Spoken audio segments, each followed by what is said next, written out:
What's up, guys? Exciting day in football today. Free agency, the league year just opened. We're going to get into that in a second. But have you heard of Trusted American Mortgage? Trusted American wants to help you get into a better home and save money on your mortgage. Go to trustedamerican.com and find out how much they can save you today. Hello and welcome in. Please do not leave your luggage unattended on the station.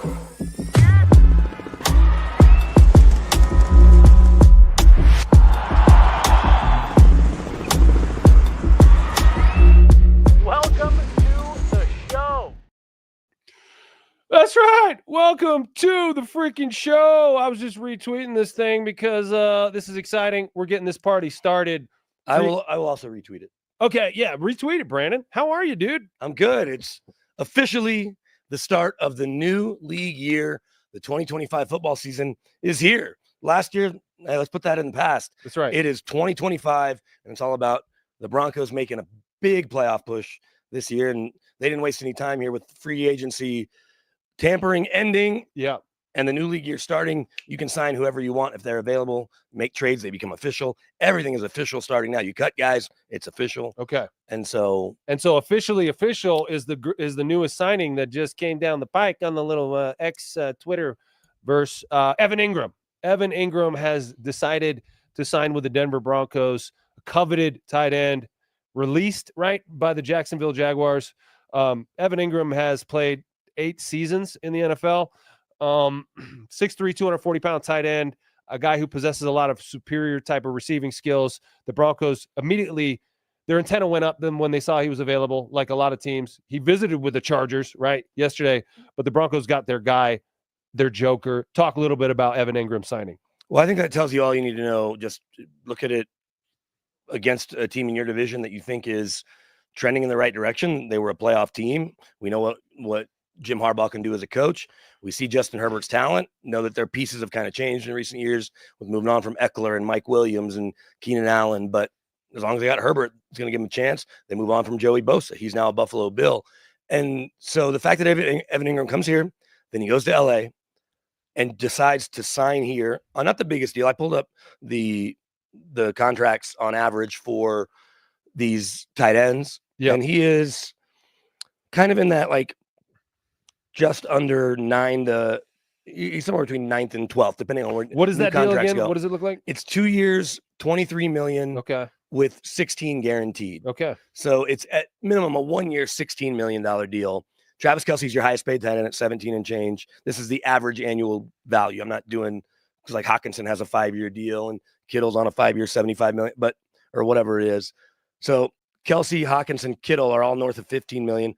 Goddard, Mark Andrews, Njoku are between 13 and 14. Then you drop down Cole Kmet and Freiermuth. Dalton Schultz are at 12 million. This is a tick under that, tied with himself. Well, that's on there now. Noah Fant, Juwan Johnson's new deal. Yep. So it puts him right around 10th in the league as it stands today. And when you look at his talent, if he plays the way he played 2 years ago when they beat the Chargers in the playoffs on that comeback, and had his best year as a pro. 114 catches that year, 2023 for Evan Engram, his best year. This is good value. Like he can be as productive, if not more productive, than what Travis Kelce is and what any of those guys are. Kittle, more productive. I think he can in this offense. So my only pushback with that is that he's not an every down kind of tight end. And a guy like Kittle, he's out there every single play. He's the point of attack on running plays. He's a believable decoy when it comes to run blocking. A guy like Evan Engram has been sort of a one-trick pony. I don't really know how much he cares about blocking or if they want him to be a blocker here. I know Sean Payton likes to find what his guys are good at, create personnel groups and packages to allow them to thrive and flourish. But it'll be interesting to see how they use him because he has sort of been a receiving tight end, right? Not cut from the cloth of the George Kittles, but he is like that joker talent that they're looking for. Last year, 2024, he only played in 9 games. I guess he was a little banged up, right? Do you know what his injury was? Maybe we can look that up. He's had some injury issues in the past. I mean, he's only played, in his 8 seasons, he's only had 2 full seasons where he played in every game. That was 2020. He played in 16 games. He tore a labrum. Oh, I'm sorry, twice. 2022 and 2023, he played in 17 games. Torn labrum. Okay, so did he have surgery on it? Probably. Good question. I don't know. Maybe he did, maybe he didn't. I've Maybe. torn a labrum. It was dislocation of the shoulder.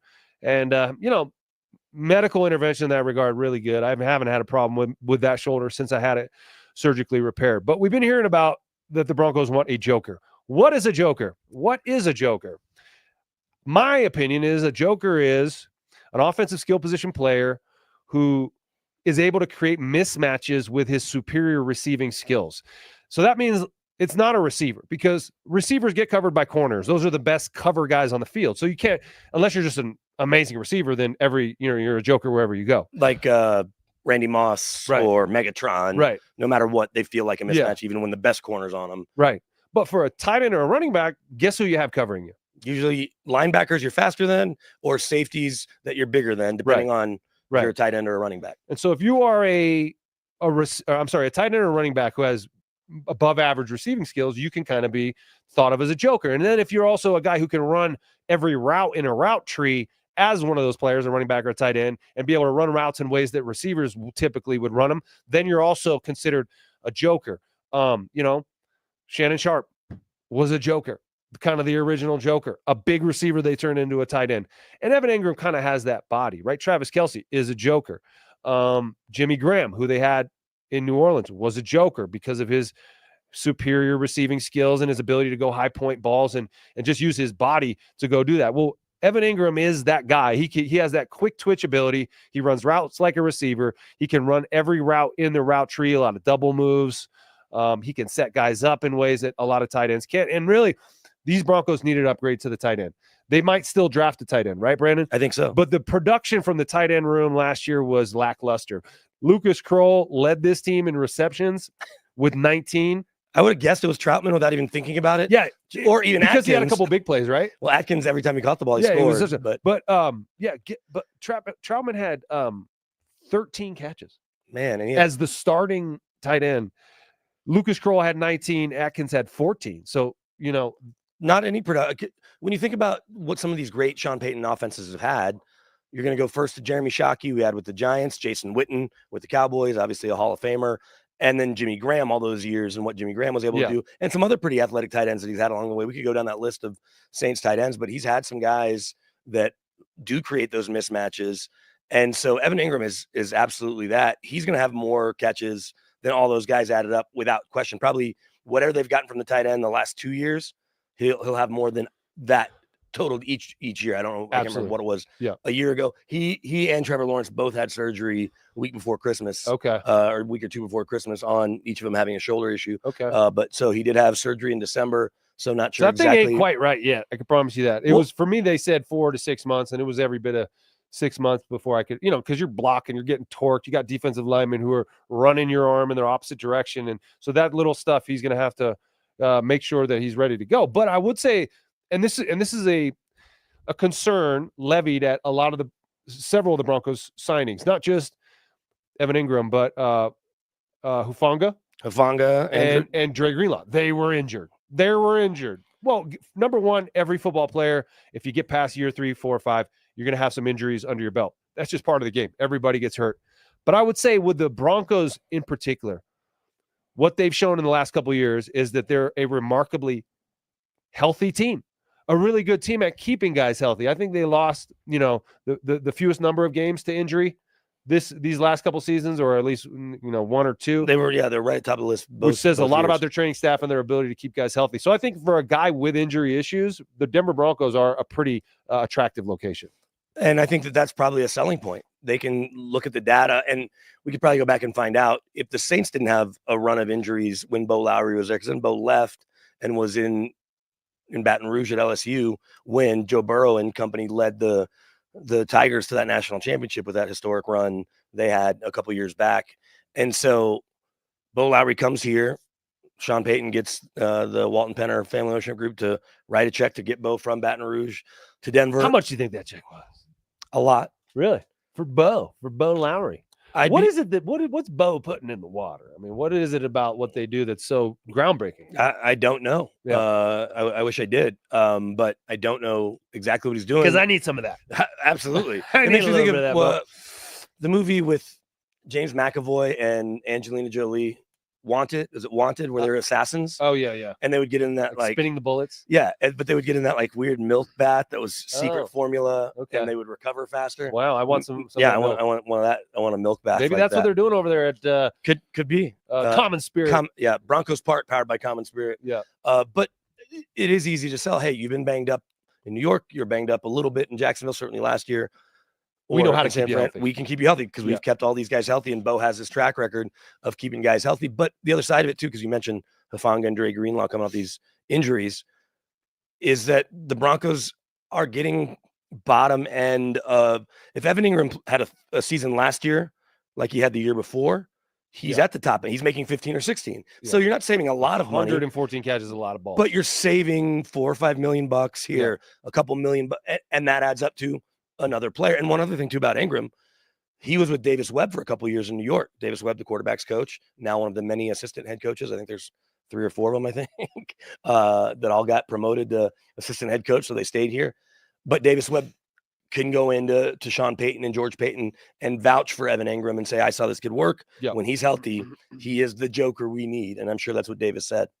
And yet, you also have to create a contingency plan in case he does get hurt, right? So how many jokers are in a deck, Brandon? Not 1. 2 at least, right?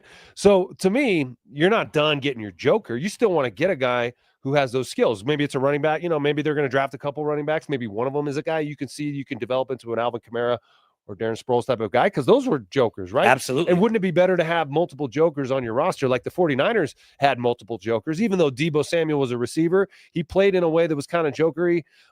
Christian McCaffrey's a joker. He splits out wide. He runs any route in the route tree. He can be a receiver.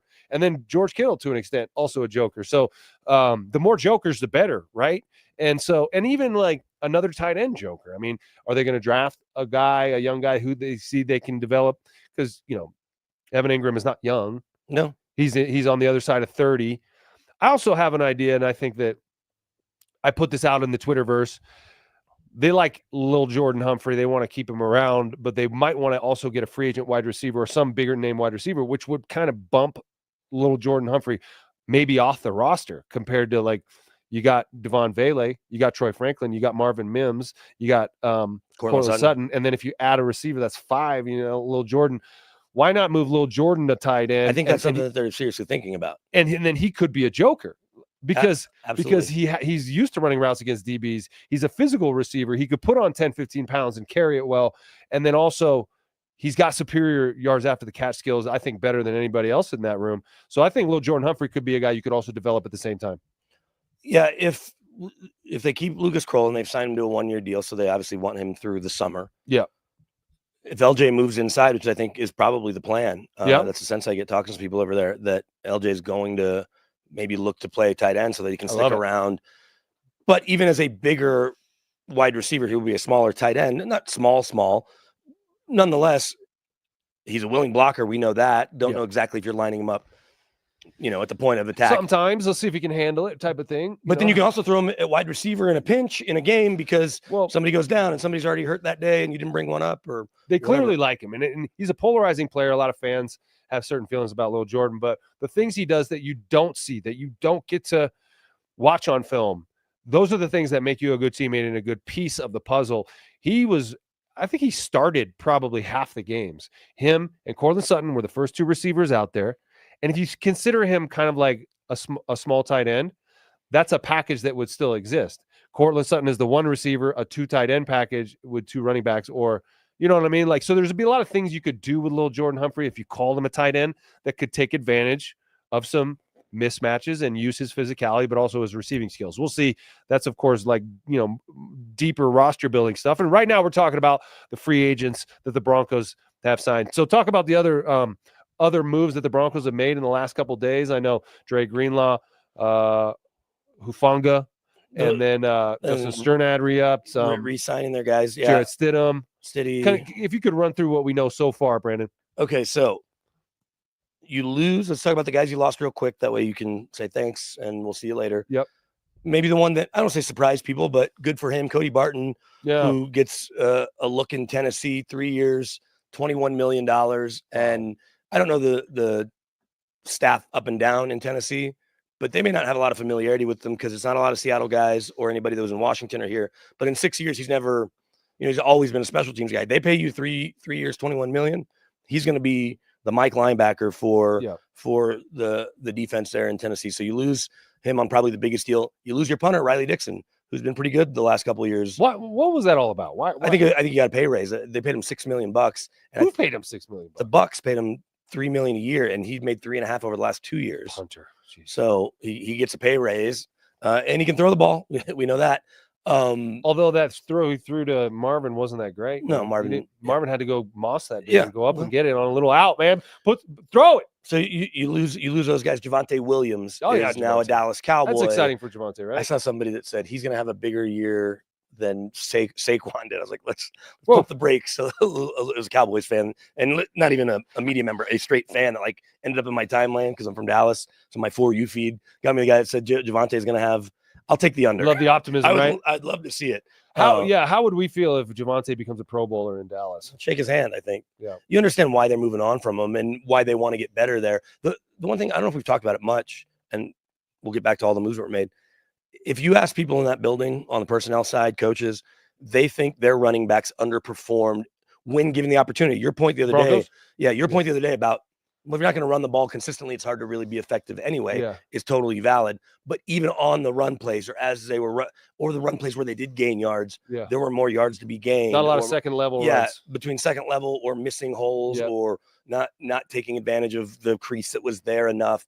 And so that's why they want to upgrade. And I think they'll do that probably in the draft, and who knows who else they bring in. Does that mean they don't like any of the backs they have? I mean, I think they like them. I don't think they love them. Does that mean they're all other than Jaleel? They're I think all on the chopping block. Other than Jaleel, I think Jaleel is unique enough that he'll be here no matter what. Yeah, because just of how fast and quick he is and how hard he works. Glue guy. Yeah, I don't think Estime is going anywhere, but he's a 5th round pick, even if you had a 3rd round grade on him. What about Beatty or Bidet? I think they like Watson. I think they like both of them, but I don't think they love. Now maybe one of them emerges, and if you don't end up with the back you like, they're battling with a mid-round pick versus say Genty or either of the kids from Ohio State or Amari Hampton from North Carolina.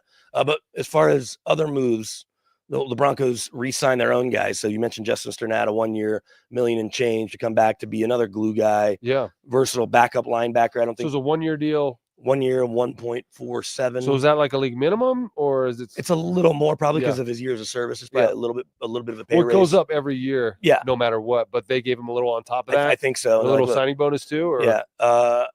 I think it's a pretty much straightforward. It might be fully guaranteed. He's a homegrown guy, and he's I'm sure there was a conversation between keeping him or Cody Barton, right?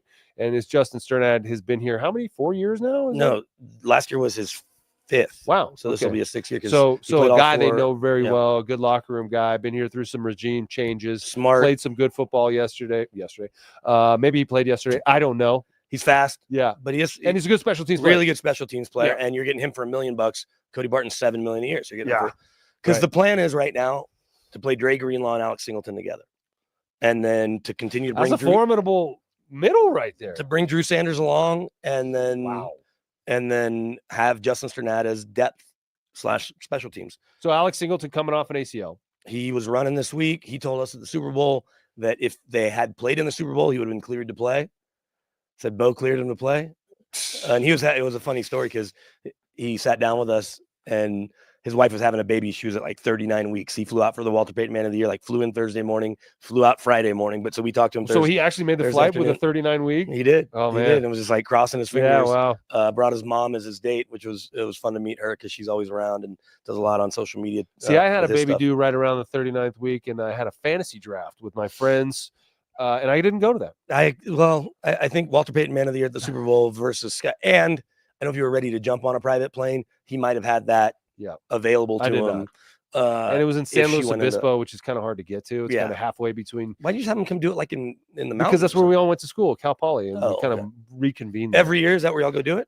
We pick a different one every year, but we found this awesome location there, so we doubled up on it. But we're not going there this year. We're going somewhere else. I got one group of friends, and I'm not in their league, but I mean, they're in Vegas, they're in South Carolina. Well, it's like golf is involved. Yeah, for sure. Yeah. Vegas is not a great place to golf in August, but people do it. They tough do it out. They do. So the two biggest splash moves they made, we've talked about Dre Greenlaw, 3 years, I got to check the money again, about 45 million, I think, if that sounds right. Yeah, Oh no, 34 million. 34 Okay. million. 3 years, 34 million. So you're getting him a little bit below the top end of the market because he's a top end kind of player. I know he hasn't made any Pro Bowls, but he was coming on. And if you look at the 2023 season he had, and I retweeted this because he was the number 76 player in the top 100 or whatever 2 years ago. And I mean, they do a great job of chronicling how good he was and how he was the hardest hitter and the heart and soul of that defense, as good as Fred Warner is and Joey Bosa or Nick Bosa was, and the guys on the back end and all that, that Dre Greenlaw really was the guy that really brought it. And so, then in the Super Bowl, when he tore his Achilles coming off the sideline, you could feel like the balloon pop on the sideline. For sure. Like, and Fred Warner knew what it was immediately. Yeah. And then Warner it was like they started to lose it after that. Yeah. And because he is that tone setter. For sure. He's not the guy like Fred Warner, Alex Ingram, who's going to be in the right spot all the time, but he's going to fly around sideline to sideline and make big hits. He has not been incredibly healthy, though. I mean, his rookie year was 2019. He played in 16 games.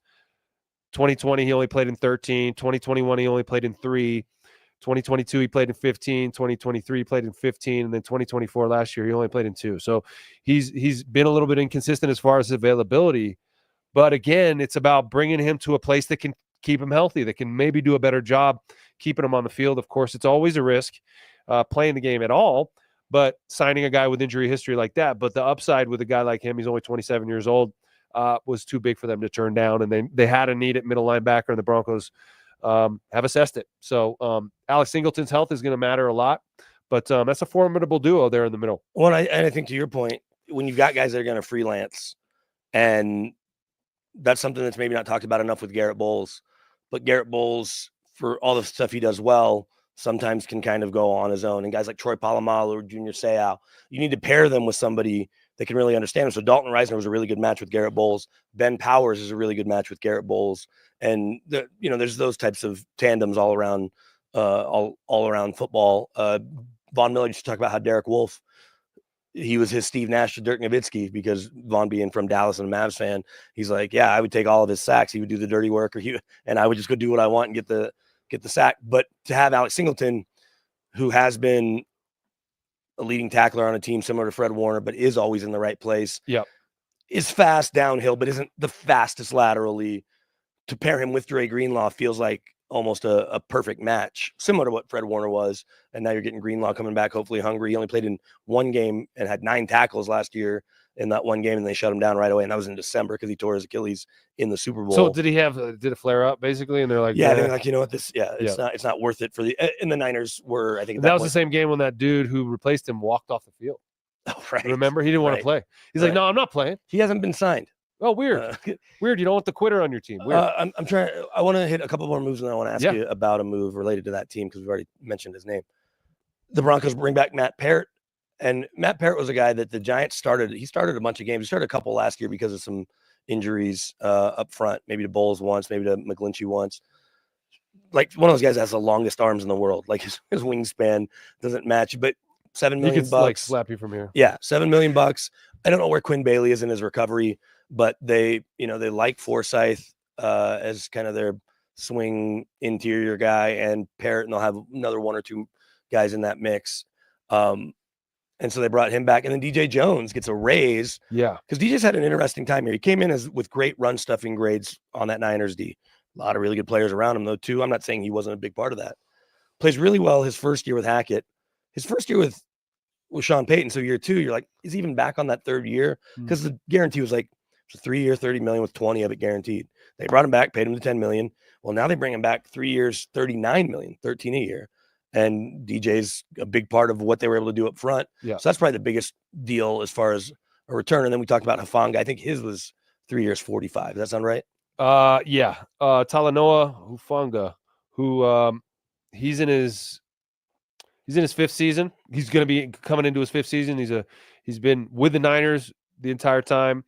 Banged up a little bit last year and maybe the year before it, but the 2021, 2022 had really productive year, especially 2022. He's all pro, right? And he's one of those guys that comes downhill and hits you. And both Hufanga and Dre Greenlaw will smack you. And the Broncos didn't have that on their defense this year. Even though there's Broncos defense, top 10 defense. With the best defensive player in the league? With the best 3 defensive player in the league, didn't have that guy. No. And now they have 2 of those guys. You played with one. You played with the Broncos have had, we'll put Steve Atwater and John Lynch at the end of his career. So you played with both those guys. You didn't play with Steve, but. No, I didn't play with Steve. But you know what Steve and Dennis Smith are? Yep. But Al Wilson too. Al Wilson is the one that, Yeah. you know, and I wasn't in Denver, I guess. What was Al's last year? 05, 06? 05, 06. Yeah. And I got here in December of 06, Cutler's rookie year. And I don't even know if Al was still on that team. Yeah. Either way, from afar, just like watching Steve Atwater as a kid, you know, you grew up with Ronnie Lott in your backyard. I grew up in Dallas, but I'd watch a lot of Broncos games. And I've said this, it's on NFL Network talking about top 10 safeties. I was like, Steve Atwater, Ronnie Lott. That's who you had. But this kid is cut from that mold. Dre Greenlaw cut from that mold, like an Al Wilson. You haven't had a middle line. Like DJ Williams was really good, really fast. You played with DJ. You've not had that thumper at that spot, really. Like Alex is a really good tackler. Josie Jewell, really sound player. And we could, you know, Brandon Marshall, Todd Davis, smart players, could cover all over, but none of them like instilled fear. Dre Greenlaw is a guy that you better keep your head on a swivel if you're on the offensive side of the ball. Yeah, because he's coming. I want to read something I got from a guy with the Niners that said he told me if Greenlaw stays healthy, he's the embodiment of football violence. Real player, real leader, tone setter, which is exactly what you just said. And Hufanga is very good. He's the kind of guy you'd like to bring your daughter. You'd like your daughter to bring home, and a really good player. Yeah, great. I mean, you know, Samoan or Polynesian. Hawaiian. Family, works out with Troy family guys. Yeah. And that's look, this Broncos defense is already top 5 defense, and now they're a whole lot better. I think probably. So where's the weak link on this Broncos defense now at right corner? Yeah, and that's something we keep talking about: running back, tight end, and safety. I don't think they're in as big a hurry to address safety now with Hufanga, and we know they like JL Skinner, they like Devin Key. It wouldn't surprise me if there's a corner they love at 20, one of those corners drops, or they love the kid from Michigan or Texas, and they move up a spot or whatever. That if they end up going corner, that Riley Moss doesn't get moved inside. As good as Jaquan McMillan played 2 years ago, I don't know if they thought he played as well in year 2 in that spot. And Riley could be even more dangerous as a bigger guy that's can move Riley's laterally. a guy you would want on your team regardless. Yeah. Whether or not he, you know, they feel comfortable with him being opposite Pat Surtain. That time will tell there, because Riley played really well for about a 7 or 8 game stretch last year, and then he got hurt, and then, you know, got rushed back, in my opinion, a little too quick, and then it got exposed a little bit against the Bengals, against a very good, but the best offense in the league. But I don't think he was ready to go, and that didn't do him any favors putting that on film. But it is what it is. You go out there because your team needs you, and you go out there and you try to do your best there. But 2 other moves. So Tremon Smith, who's technically a corner, he goes back to the Texans where he came from on a 2-year, $7 million deal. The Broncos were going to pay him $3.5 million to be the best punt cover guy, the best downer of punts in the league. But they signed Trent Sherfield and Sherfield can play some wide receiver too. So instead of a corner, you're now adding a guy that you can move around. I just wonder what that does to the rest of the receiving room. I mean, you know, I think it's similar to Tremon Smith. It doesn't really count against your numbers. He's not a receiver. Right. He's a receiver, but he's a special. He might as well be listed as like Matthew Slater was for you're going to have one of those guys, it seems like. And that's what Tremon Smith was a year ago. And that's what Sherfield is this year. And then Stiddy back 2 years, $12 million. Yeah. I saw this list today of backup quarterbacks. He's the 4th highest paid backup quarterback. Of course, the top at $6 million a year. And there's, you know, 1 or 2 ahead of him. And then Kirk Cousins at $45 million a year. Wow. Is the highest paid backup. So if Russell Wilson becomes a backup, and we just got word that he's going to go visit the Browns and the Giants. If he became a backup, with the money the Broncos are still paying him, like, you know, they've paid him. Okay, there's no more money coming. No, whatever deal he signs is a new deal. They're dead money because of the money they paid him on bonuses and all that money up front.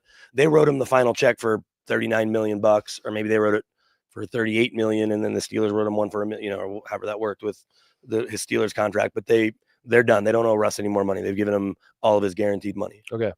Just want a brief aside. Just want to address one of the comments on there. We do want to thank Vladimir Zelensky for joining us.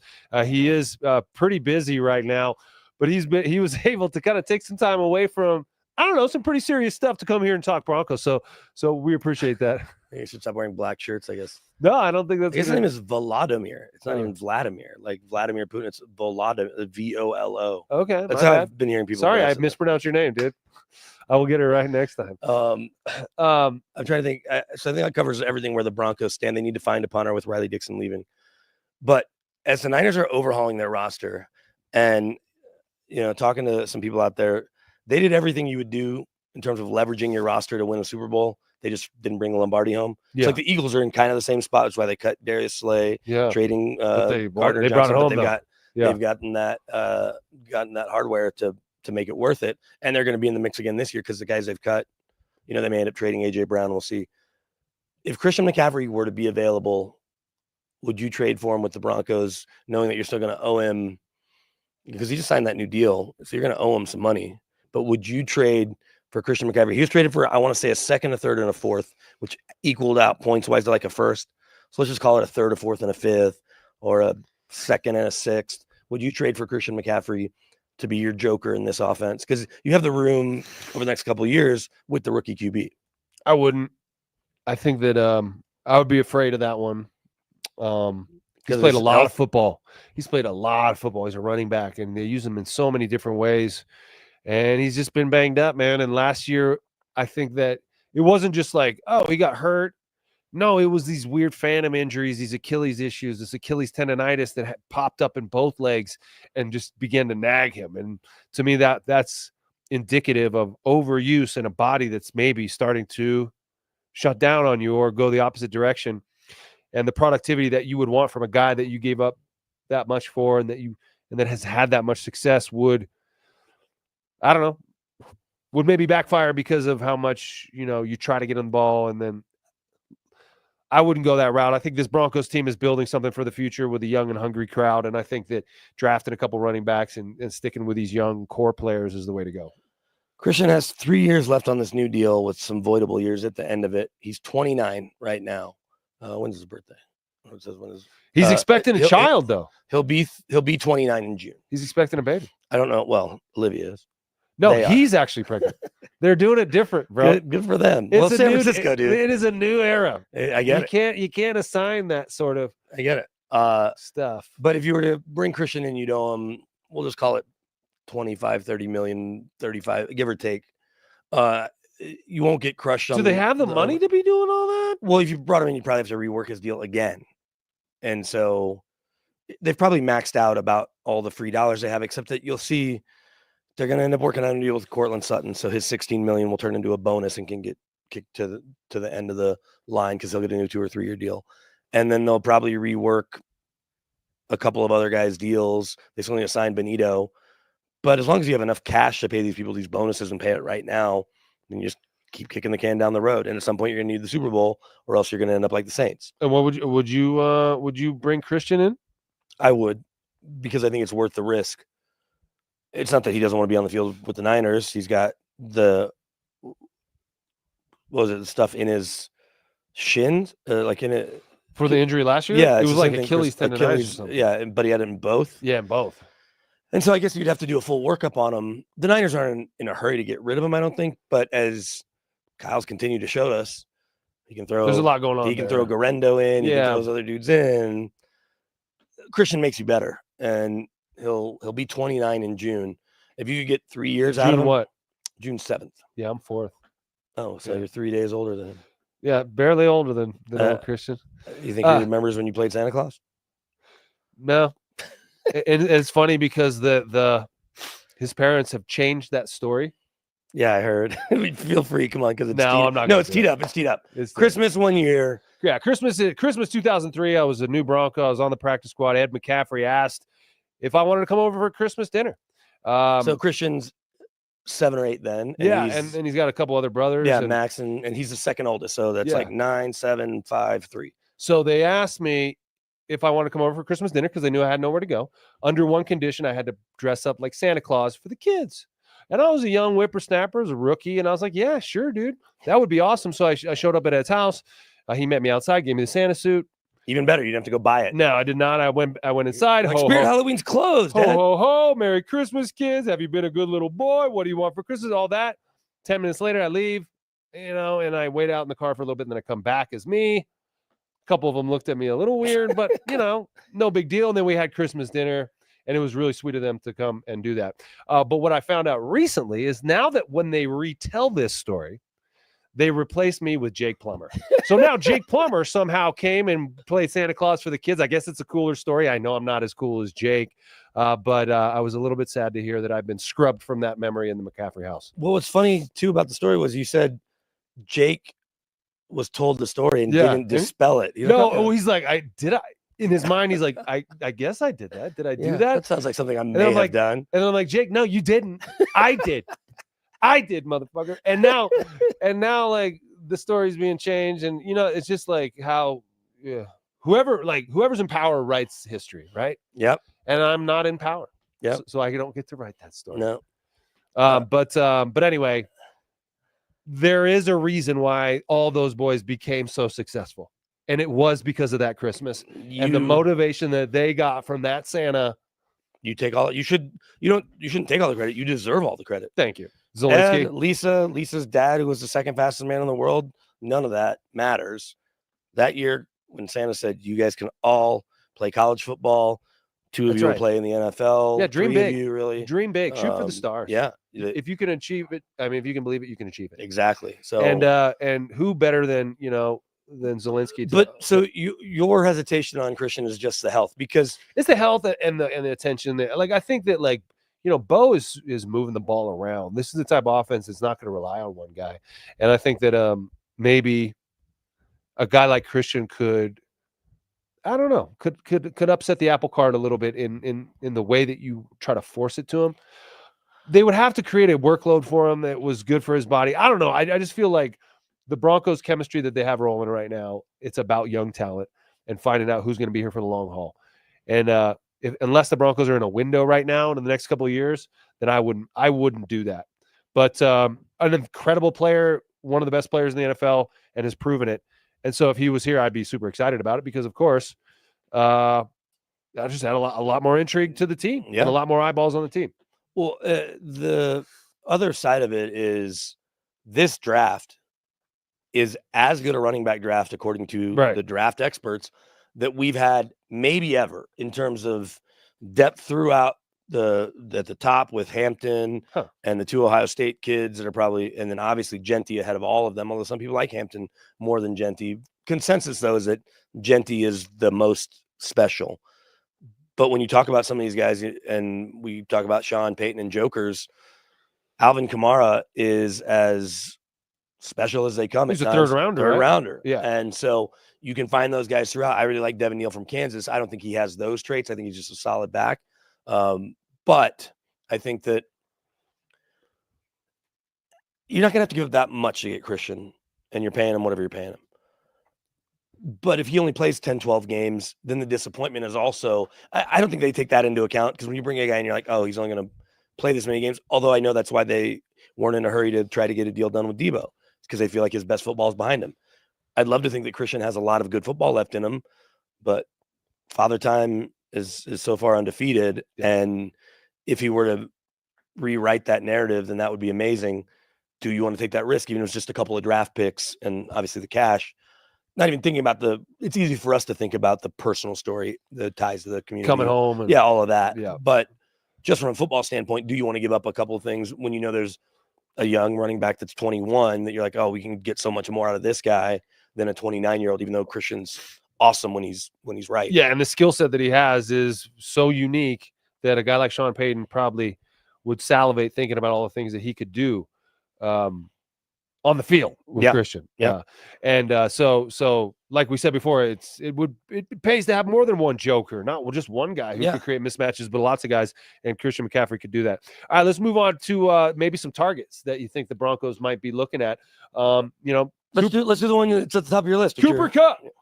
Cooper Kupp has been an incredibly prolific wide receiver in the Broncos. Not the Broncos, for the Rams, and he's played his entire career there. I'm gonna look up his stats. He's was Triple Crown winner. Triple Crown winner. He's played 8 seasons in the NFL. That Triple Crown year, 2021, 145 catches, 1,947 yards, 16 touchdowns. A phenomenal season. should have been the MVP that season. Who was Aaron Rodgers? Probably. Yeah, he was Offensive Player of the Year. Yeah. That's right. Third in MVP voting, Offensive Player of the Year, All Pro, all that stuff. Since then, not quite as good though. 2022, he got hurt, played in 9 games, 75 catches in 9 games. That's pretty darn good. Yeah.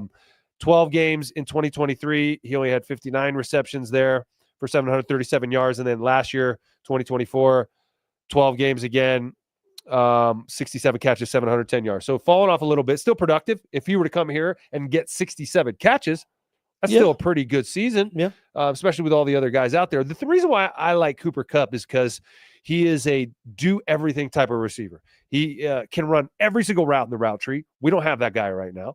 Cortland Sutton's not that guy, even though he's a fantastic receiver and athlete and a physical specimen. He's not a route runner guy. He's not going to run every kind of double move and get in there in the middle of the field and mix it up. And he's also a blocker. Cooper Kupp is a really willing blocker, a guy who will mix it up there for you. And you talked about the missing second level runs for these Broncos running backs. Some of it on them, some of it probably on the blocking from the receivers. If you commit yourself to run blocking as a receiver, you'd be amazed at how many extra yards are out there for running backs.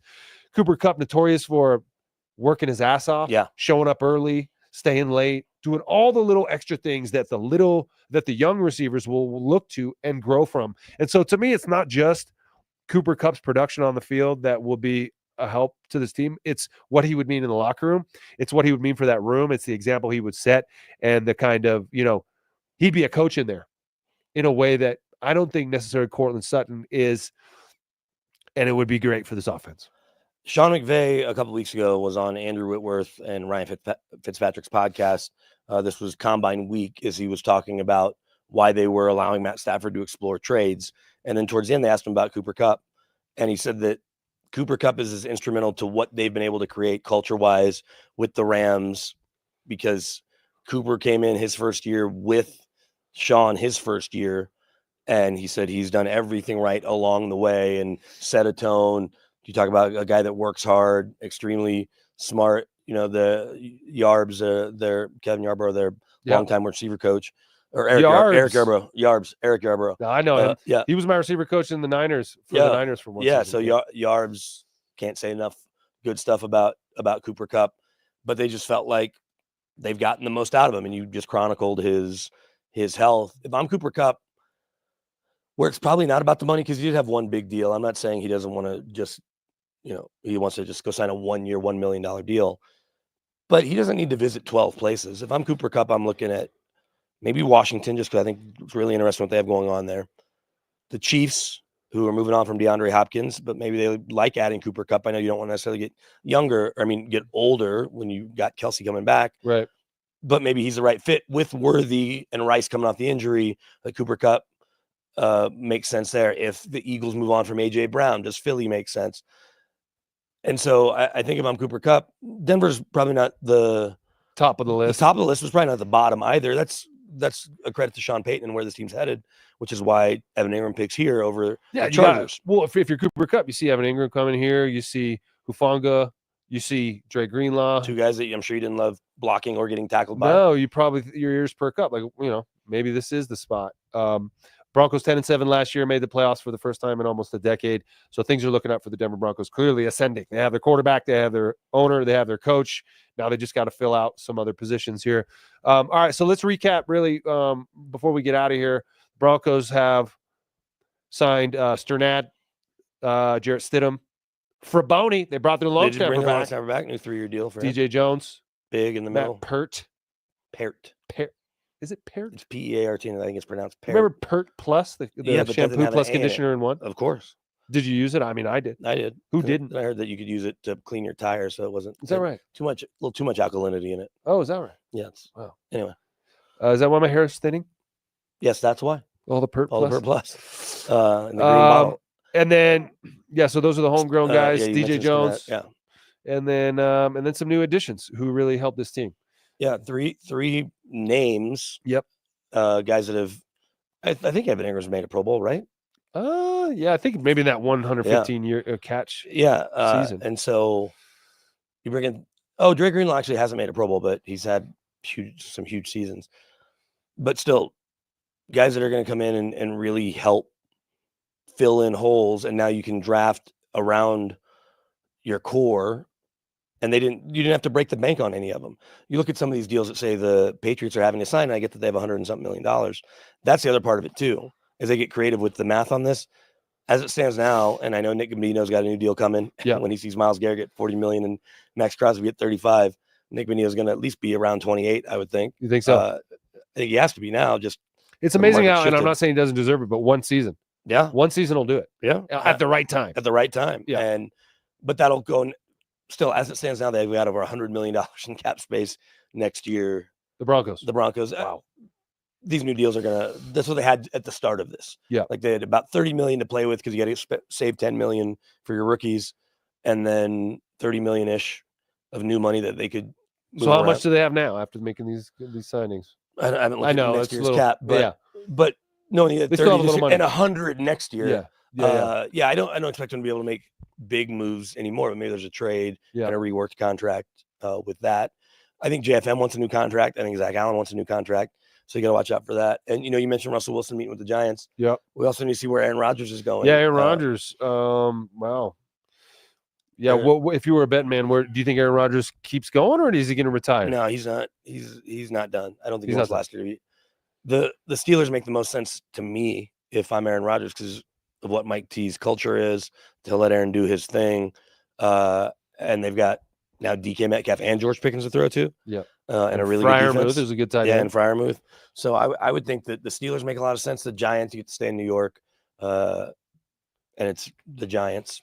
I don't know. You got Malik Neighbors. Dayball's a good coach. Yeah. I don't love their Is roster. he though? I mean, he had one good year. Yeah. And he had some good OC years he with gets a lot of Josh credit. Allen. Yeah.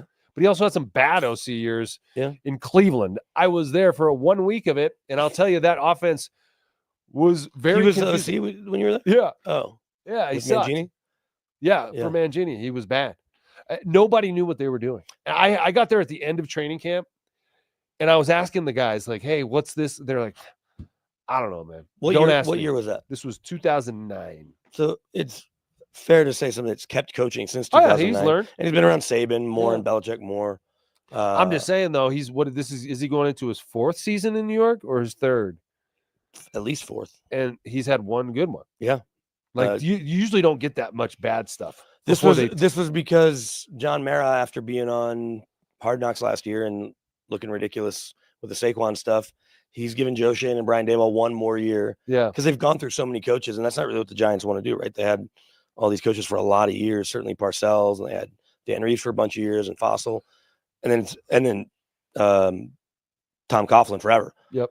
But then it was McAdoo and Pat Shurmur and the special teams coach from Joe Judge. Yeah. More And like so- Macadont, you know what I mean? Exactly. Especially with that mustache. Oh, gosh. Macadont. Mustache. that mustache. And so it was like 4 coaches in 6 years, and like this is not who the New York Giants are. So they're trying to let Dayball and Shane work out of it because they had the same GM. Dayball and Shane. That's Yeah, it. they're nice. Nice. They had Ernie Corsi forever. Yeah. But Aaron Rodgers, if I'm him, I'm looking at Pittsburgh first, and Minnesota second, maybe the Giants third, maybe Tennessee fourth. Yeah. Because he has a house in Nashville.